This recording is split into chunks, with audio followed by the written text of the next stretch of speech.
د نیوز پریس چینل لیدونکو السلام علیکم. ستړي مشئ، په وخت مو په خیر پام وکړئ. تازه لاندو مهمو خبرونو ته. څېړونکي وایي امریکا د خپلو نوو اهدافو په اساس تر پاکستان زیات ارزښت هند ته ورکوي.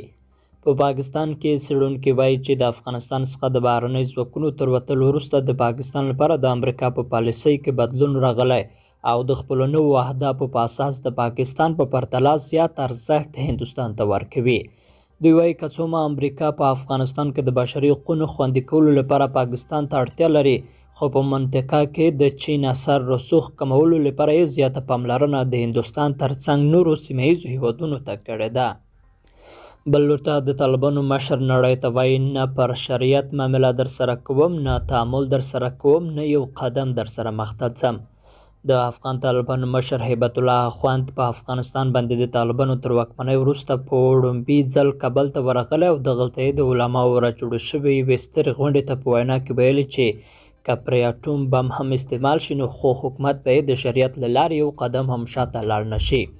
په خپله په دې وینا کې هیبت الله اخوند د جینکیو د تعلیم په اړه هیڅ نه دي ویلي. البته د غونډې په برخوالو ته یې ویلي موږ باید د نړۍ د نیوکو پروا ونه کړو بلکې د اسلامي نظام د پلي کولو هڅه وکړو. نوموړي د کوم هیواد نوم نه دی اخیستی خو نړیوالو ته یې ویلي زه ستا د فرمایشونه نه منم، نه د فرمایشات منم او نه یو قدم درسره مخته ځم، نه تعامل درسره کوم، نه پر دې شریعت باندې معامله درسره کوم. او اوس خو به راغلی یې د بمونو مور به د استعمال کړې وي چې د اتوم ګرده را باندې استعمال کړې. په سوشل میډیا د کابل غونډه کې د طالبانو د مشر هیبت الله اخوندزاده ګډون ته د شک په نظر کتل شوي او ګڼو فعالینو داسې څرګندونې کړي چې ګنې د طالبانو د مشر په نوم غونډې ته راڅرګند شوی شخص مولوي هیبت الله نه وه. وتلی خبریال ښاغلی طاهر خان چې دا مهال پخپله هم په کابل کې موجود دی وایي د طالبانو د مشر د وینا په مهال افغاني او بهرني خبریالان د غونډې تالار ته نه دي ورپرېښودل شوي.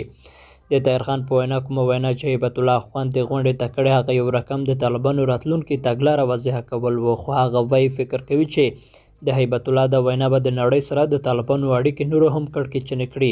طاهر خان ډیوا ته وویل هغه ویل په دنیوي معاملاتو کې خو به موږ له دنیا سره تعلق ساتو خو په اسلامي نظام کې موږ د چا فرمایشونه نه منو. د ښځو د حقوقو عمومي خبره وشوه خو د ښځو د تعلیم په اړه خبره ونه شوه. بله خبره هم واضحه شوه چې د ټولشموله حکومت خبره یې رد کړه.